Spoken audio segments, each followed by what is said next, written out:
यह कहानी मेरे और मेरे छोटे भाई की है। जब मैं 20 साल की थी और मेरा छोटा भाई तकरीबन 17 साल का था, मेरे पापा की एक बीमारी की वजह से 5 साल पहले मृत्यु हो गई थी और अब हमारे घर को मेरी मम्मी चला रही थी। मेरा भाई 12वीं में पढ़ता था और मैंने बीए किया हुआ था, इसलिए मेरी मम्मी ने मुझसे कहा कि तुम अपने छोटे भाई को रोज़ाना ट्यूशन पढ़ा दिया करो ताकि ये पढ़ाई में पिछड़ ना जाए। मुझे भी मम्मी की बात अच्छी लगी, इसलिए मैंने उस दिन के बाद से रोज़ रात में मेरे भाई को अपने कमरे में बैठाकर ट्यूशन पढ़ाना शुरू कर दिया। मैं जब अपने भाई को पढ़ाती थी तो अक्सर हमारे बीच बातें भी होती थीं, जिसकी वजह से हम दोनों भाई बहनों को एक दूसरे से काफ़ी लगाव हो गया था। एक रात मुझे ध्यान नहीं रहा और मेरे छोटे भाई को पढ़ाते पढ़ाते रात के 10 बज गए। मेरी मम्मी तब तक अपने कमरे में जाकर सो चुकी थीं। उस रात मैंने गौर किया कि मेरे छोटे भाई की नज़र मेरे पूरे शरीर पर थी।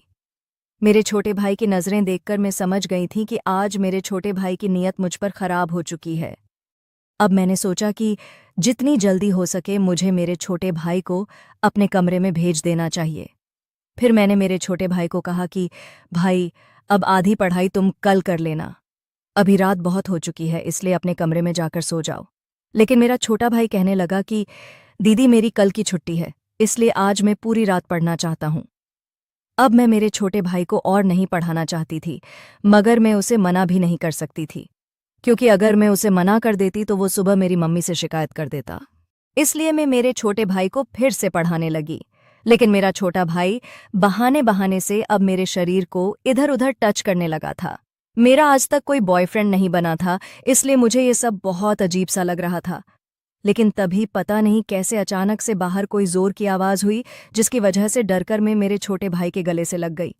लेकिन मेरा भाई जब इस पल का फ़ायदा उठाने लगा तो मैंने उसे डांट दिया और उसे कहा कि तुम मेरे सगे छोटे भाई हो, तुम मेरे साथ ऐसा नहीं कर सकते। मैं सुबह तुम्हारी इस हरकत की शिकायत मम्मी से करूंगी। मेरी इस बात से मेरा छोटा भाई बहुत ज्यादा घबरा गया और मुझसे कहने लगा कि दीदी प्लीज, बस एक बार मुझे माफ कर दो, आगे से मैं कभी ऐसा नहीं करूंगा।